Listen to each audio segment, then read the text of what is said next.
All right, I got the Ford, back in the garage, ish. Today I want to work on getting, where are they? Where's my finger? Those fans in this truck. Turn my camera here. This thing just has a straight fan on it with, well, it looks like a 3-inch spacer. It's super loud, when you're anything near like highway speeds or whatever. So, anyway, I'm gonna get this yanked out, get that pulled off, pull this fan shroud off, and we'll see if we can start mocking up how how we're gonna go about installing that thing.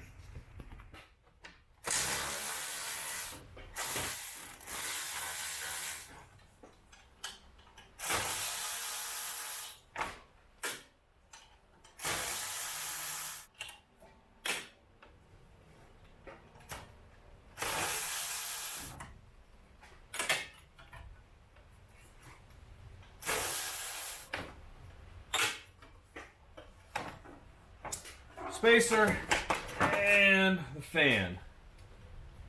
I'm assuming this is like a Flexolite or something, but I don't see any names on it. For shroud, I guess we'll go stick this up beside beside those Windstar fans and see how big of a difference that. What kind of size we're gonna have to make up. Aside from the mud dauber stuff here, radiator, looks to be in good shape. So that's good. Now, I had originally wanted to go with a clutch setup, but the issue I ran into was finding the correct fan. These EFI trucks have a specific part number, or for the big blocks, the 7.5 liters, have a specific part number for a 7-blade fan. And that, I don't know what it is, but that part number isn't being made by anybody right now, or I guess anymore.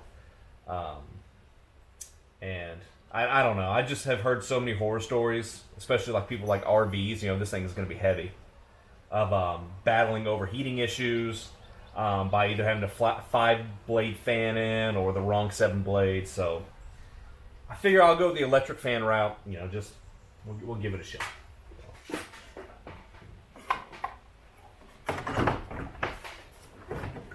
Huh.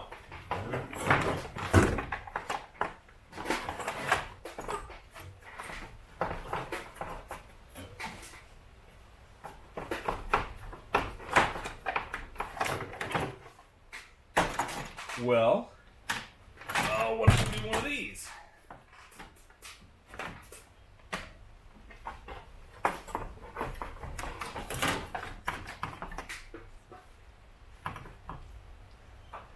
Having issues, I don't know if you can see it, but the how the motor sticks out of the one fan. That's going to be tough. I may pull the serpentine belt off just to see if I can't get it in place. Alright, let me think about this for a second. I went ahead and popped off, there's a little plastic cover on this fan motor. I'll pop that off. I think we're going to need that, 1/4 inch of clearance or whatever that's going to give me. My first area that I'm hitting is the lower radiator hose on the driver's side. Right there. So I think I'm going to come and trim this out. And, yeah. Trim that out. And we'll start fitting from there. I was thinking I was going to have to cut up the original shroud and use that, but I think this covers up enough of the radiator where it's not going to be a problem. So the radiator core on that truck is 18.5 inches wide, or deep, I guess I should say. And this fan shroud is 17.5 inches. So I think that'll be fine. I mean, we're only losing 1 inch of radiator, and I think I'm going to, I want to make sure the top is covered. That radiator has provisions for automatic transmission cooling, so I don't know. Oftentimes that's like the bottom of the radiator, I'm not sure with this one. But this one, the bottom of the radiator is pretty exposed. I mean, it probably doesn't make a difference. But anyway, all that to say is I think this will be totally fine. And I'm going to do a little bit more measuring to figure out where I want to start my cut. All right. So I'm going to start small.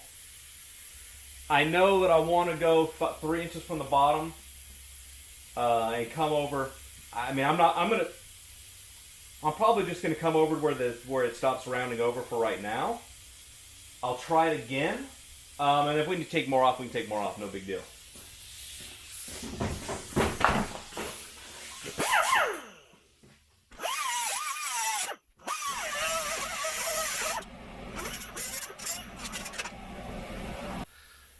Alright, so I do need to take a little bit more off.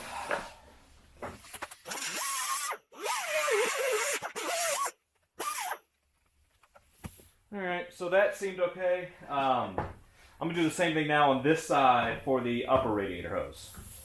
And I'm just going to freehand this one.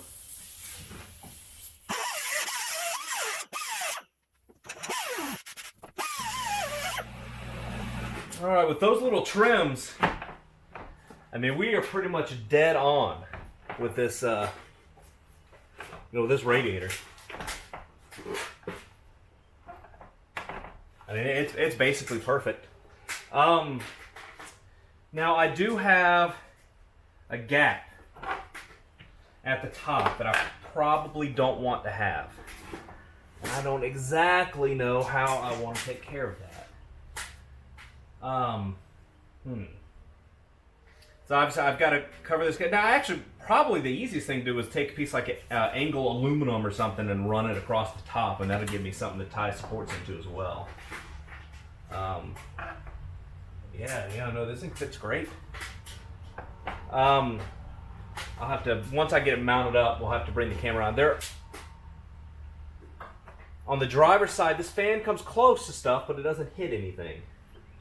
So I think we will be okay.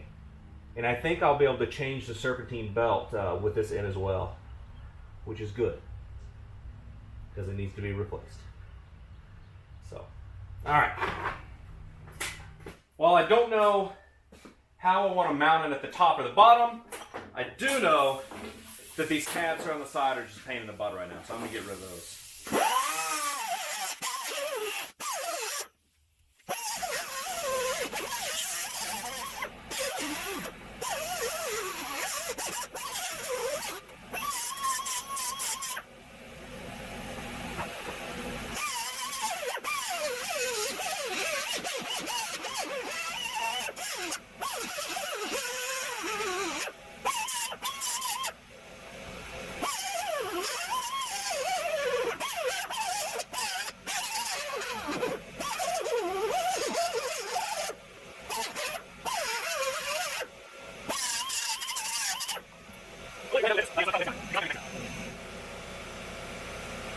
I wanted to grind down those edges, so it doesn't cut up the next guy, because I'm going to be the next guy.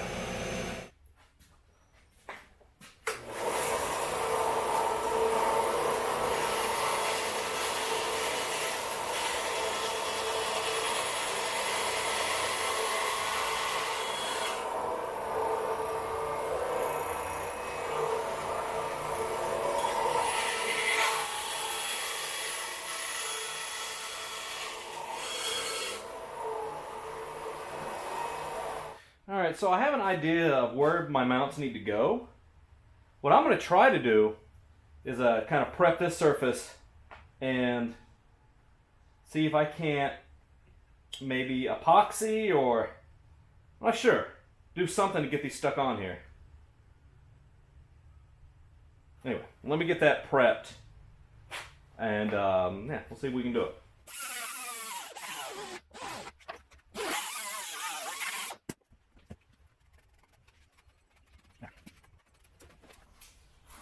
Alrighty, I got some 90-second instant epoxy, so we'll see how this goes. Oh, I'm only getting out of one side of the tube. There we go.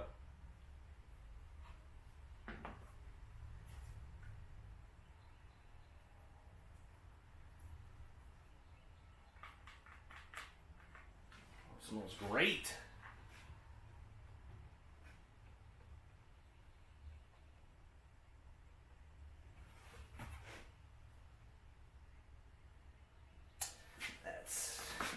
This is the right side.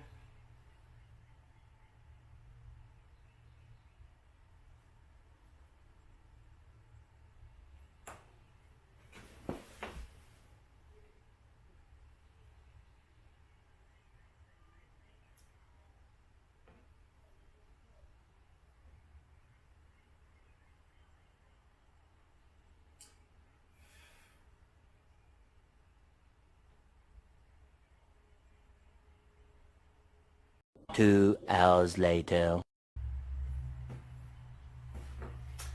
Oh no! Oh no! Sorry.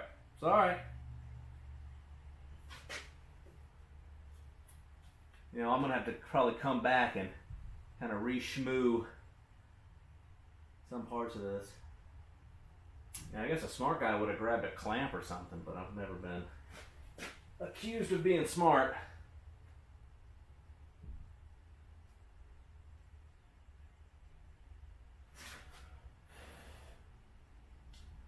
You know, I guess it doesn't specify what happens in those 90 seconds. 90 seconds till your arm cramps up? I don't know.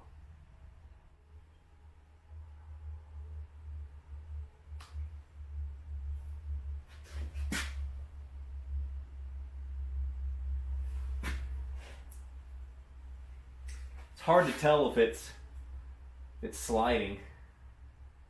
I think it was a touch.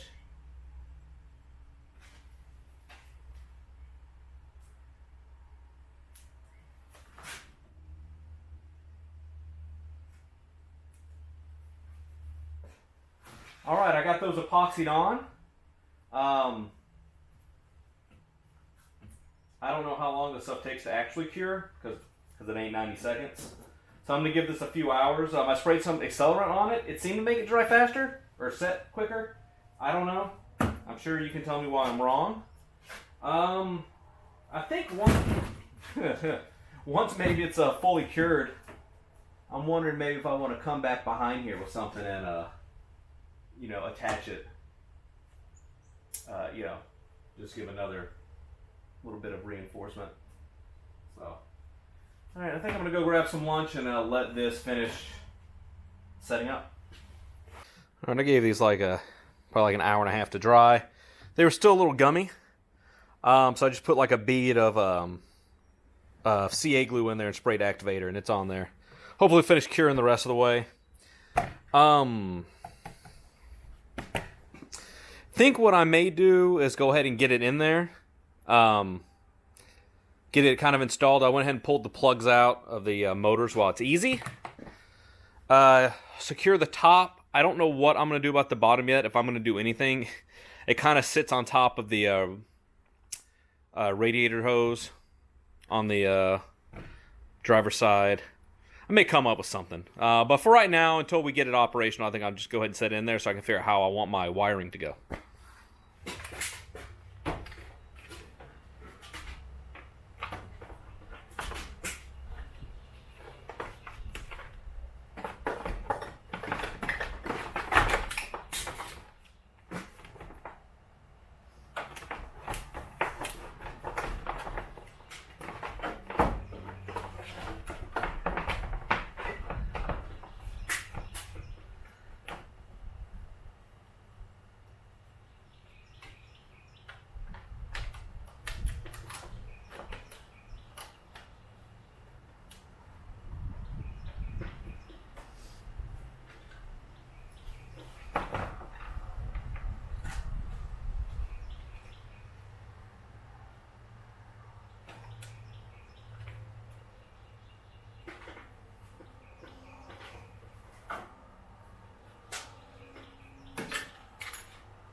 Alright, so I'm just using these little crimp and seal connectors.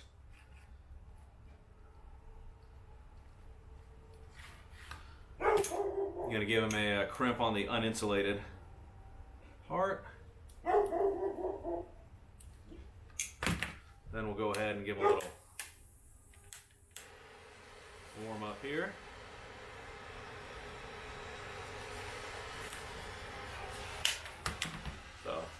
So this is the battery to relay connector.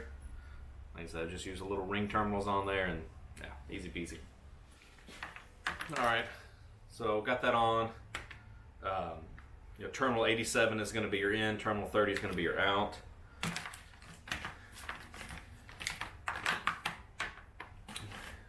Do another one. And I'm kind of going to want to keep this pretty short because these are going to be pretty close to, I'm operating at the limits of what this 10 gauge wire should probably be taking. I'm probably actually over it a little bit, but I think it'll be all right.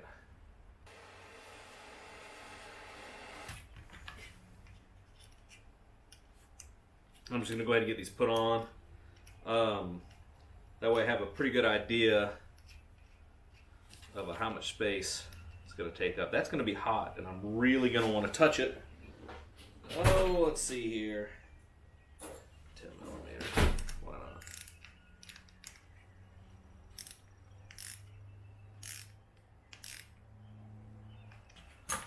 All right. I'm going to show you where I'm thinking about mounting this. All right, here is where I'm thinking I want to mount it. Mostly just because there's already a hole there. Thinking probably right about there, and that'll keep my my power runs nice and short.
I went and grabbed some bolts for my water pump.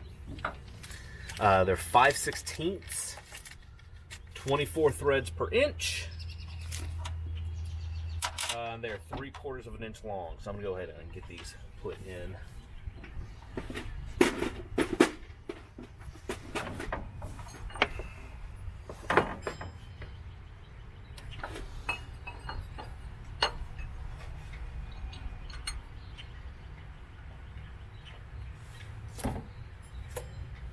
Pulleys feel fine, so I'm not worried about that.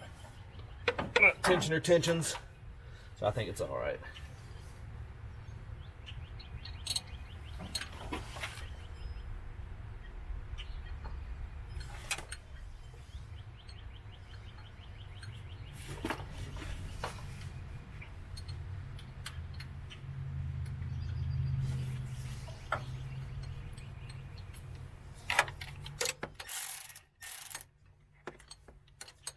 Oh, come on.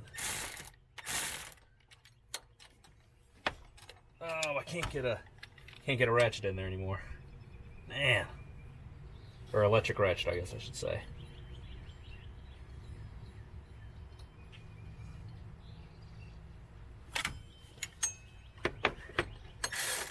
Now I can.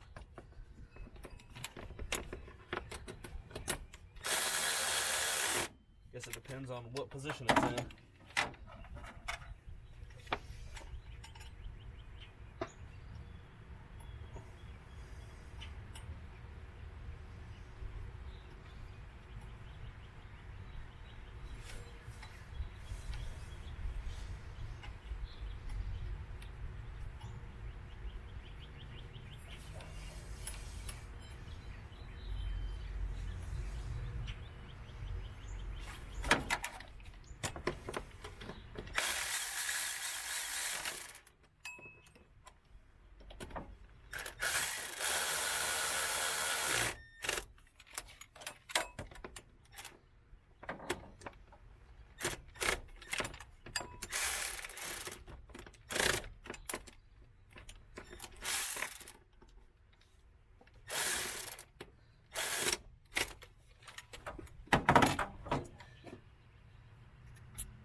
right, I've got a good bit of the wiring done, but I do have one issue, is where I try to get fancy with those mounts. Yeah, it didn't hold when I was moving the truck around.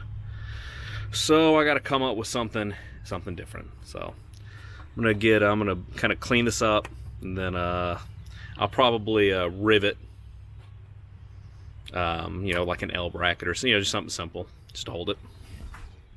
All right, I'm just gonna try to clean up some of this epoxy.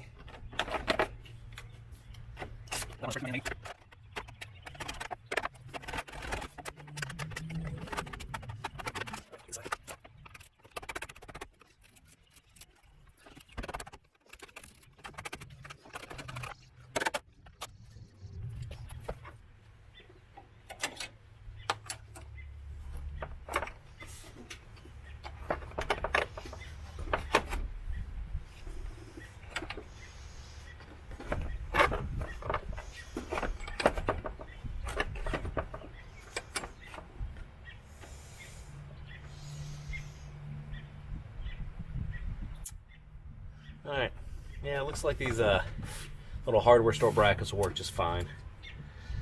So I'm gonna have to make the hole bigger, I imagine, probably. Let's see here. See if we can just see if it'll self-clearance. See if the self-clearance is gonna ruin this. No, I'm just ruining it. Alright, I'll drill that out.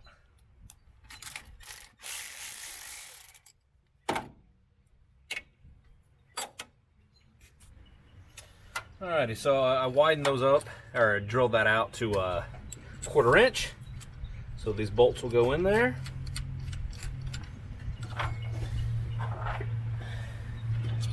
And then I also grabbed a 3/16 inch drill bit,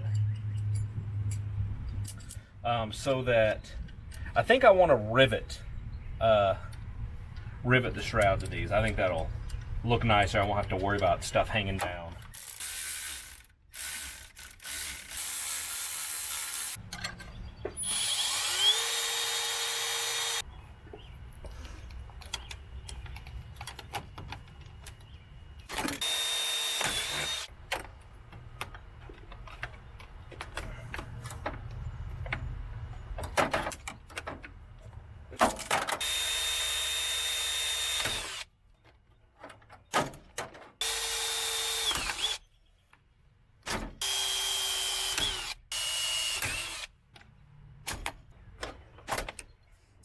Alrighty, so there they are installed. Seems nice and secure.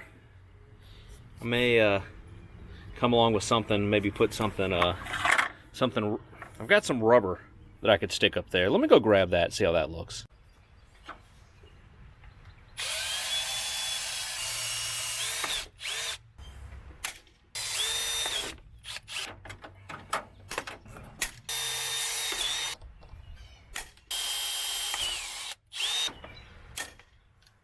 Alright, so this was used weather stripping off of something, I'm not sure. But I just went and, since I had the riveter out, I went ahead and put that there, and that kind of takes up that gap. Over here on this side, I mean, it pretty much goes right to the tank. So there's no real need for anything. We'll just stick that back on there. That probably needs a clamp. There's no real need for anything on the side once I figure out what I'm going to do with the bottom. Alright, so the next thing I'm going to do here is just throw some ring terminals on here. And, oh, can you see it? You probably can't. Oh, no. Anyway, there's a pre-existing ground there, and I'm just going to go ahead and ground these fans there. Alright, I got those, you can see that, yeah. Terminals in, I just got it tied to a pre-existing ground. So now all we need to worry about is the temperature probe and how all that works. Instructions say to put the probe in about 5 inches away from the inlet. That's what we're doing. Then we pull it out. Is that our hole? Yeah. And then we cut it off at, depending on how thick the radiator is. So we just need to break it off at this first one here. It says break it off, so I don't know if I can just You just do this. Oh yeah, right there, it just breaks right off. Okay.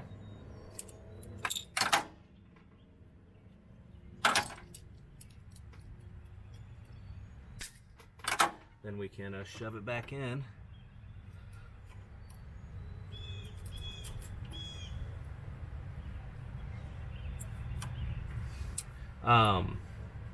And then there's a little little grabber I got to put on the front side to hold it. So let me go grab that. All right, I'm not sure where I left off last night because it was getting dark and my camera died. All right, so fan wiring. Power goes in to 30, leaves on 87. Oh, you can't see that. Well, yeah, the relay wiring, right? Power goes in, power leaves, goes back here, goes into my fans. Got it all sheathed up. Let's see here. What can you not see? Okay, I've got a fuse holder right there. I have camera. All right, I have the ground for the relay jumping over there. I've got my control wires, so I'm going to run 2 wires. I've got one. Let's see here. One goes in here and goes to my temperature probe in the radiator. I'm using a blue wire for that, and I'm using a green wire.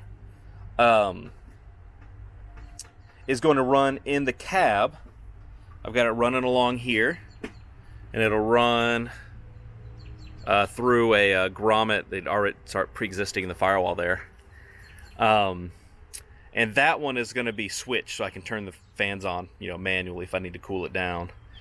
I've got my grounds for both of them running to a factory spot right there. I ran wiring where it goes through. I've just used these holes that were already here.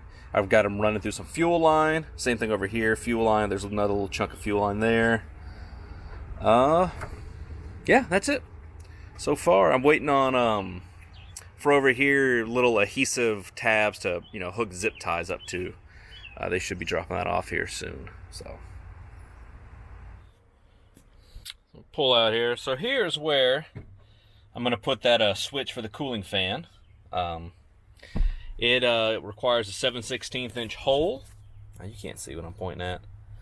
And the easiest way to do that is grab the nut. So it's this style switch, this style rocker switch. You drill a hole out for that. That goes on that. Easy way to figure out what size hole it is.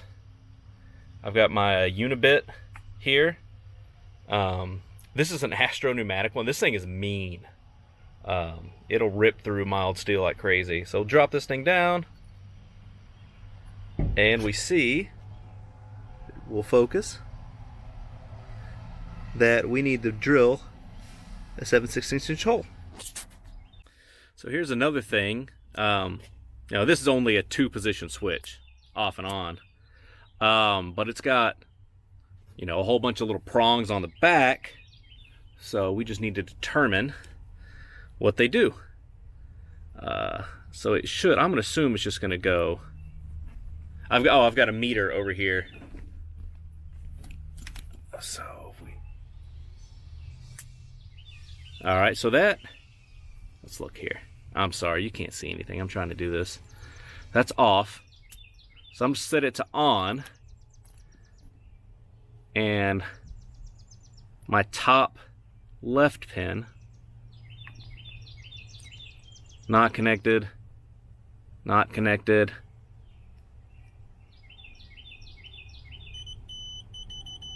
All right, so when it's on, 5 and 6 are, well, let's do it this way. When it's on, what's connected? So there's 1.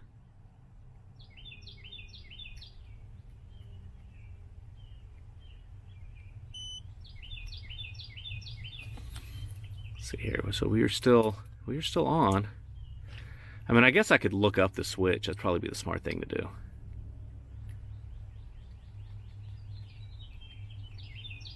All right, so we don't want to use 1. What about 3?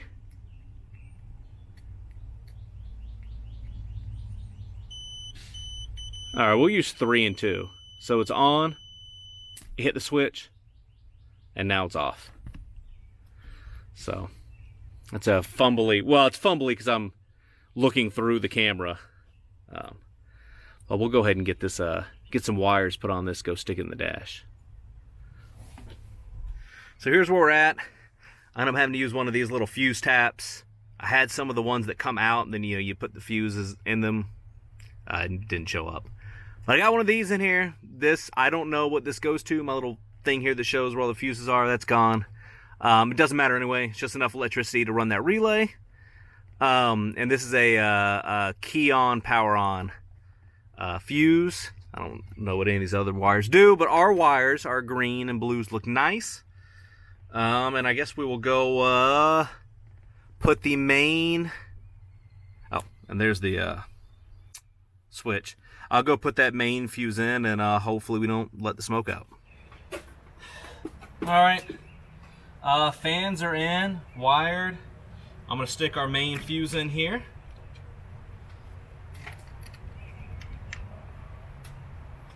This is a 60 amp. Oh, you gotta be kidding me.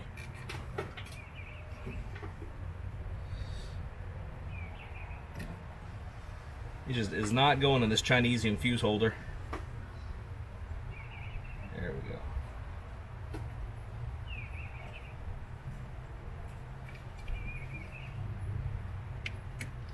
All right.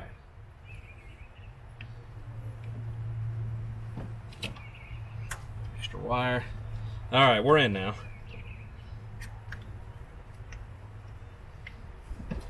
All right, I'm gonna go hit the switch and see if this runs.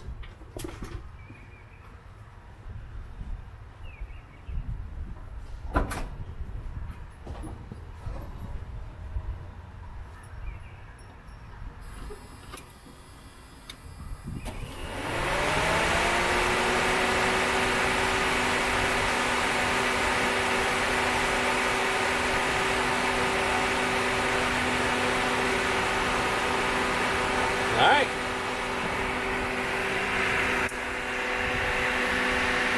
They're running. I guess now the plan is going to be to let it run, let the truck run, and see if it, what our temperature, if the temperature probe works, and at what temperature it opens at, because I don't know.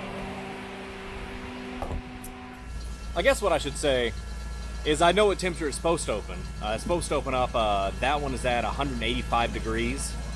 Let's see if I can point. So where the probe is, right there-ish. Really what I'm hoping for is like 195.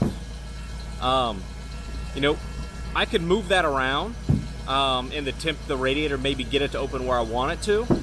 You know, this truck from the factory should have had a 195 degree thermostat in it. I've ordered one to put in it because I have no idea what's in it.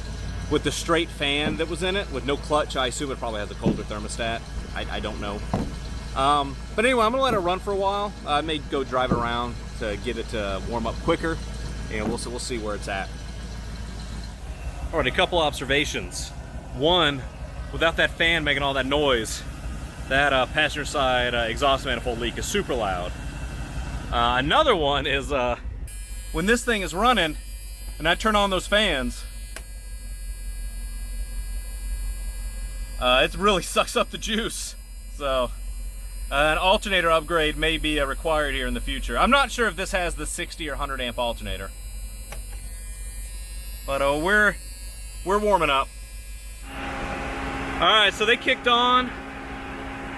When they kicked on, I was actually showing closer to about 190 degrees on the thermostat.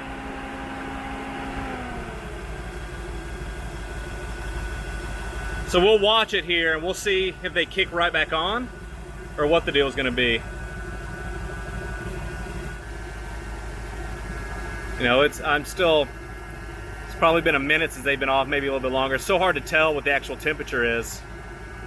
You know, because this thing just has a dummy gauge inside. Well, not a dummy gauge, but you know, a less than accurate gauge. So I'm hitting the thermostat housing. Yeah, they kicked right back on at like 185 again.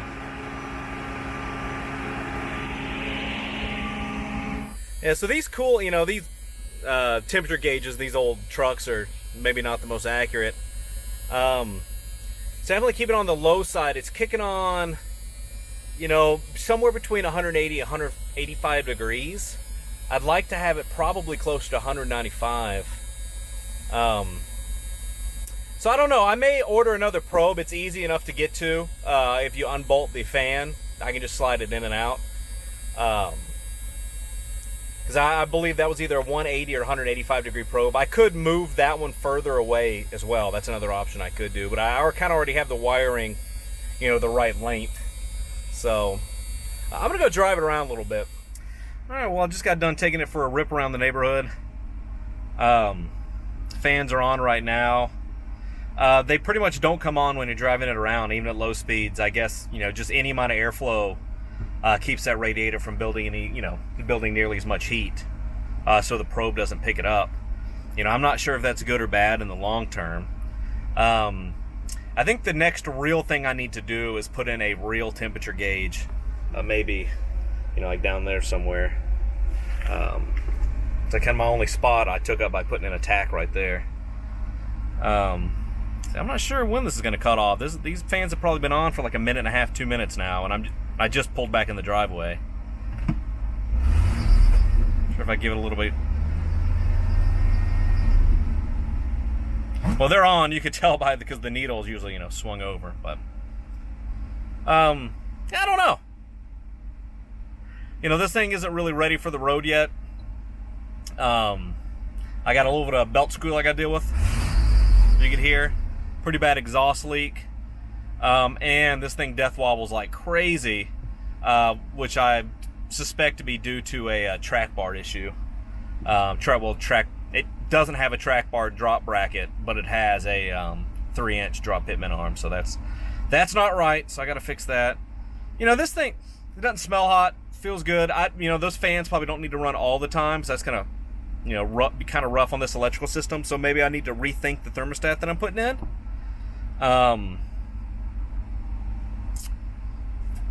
But anyway, I think I'm gonna call it in for this video. I'm happy with the way it turned out, with the exception of how much it's running right now. But other than that, it's fine. And actually, I mean, you know, this is fine. You know, those things do draw a lot of amps, so that is a concern. But those fans basically didn't run at all, you know, if I was doing 20 miles an hour. So, you know, that sounds pretty good to me. All right, see you guys later. Bye.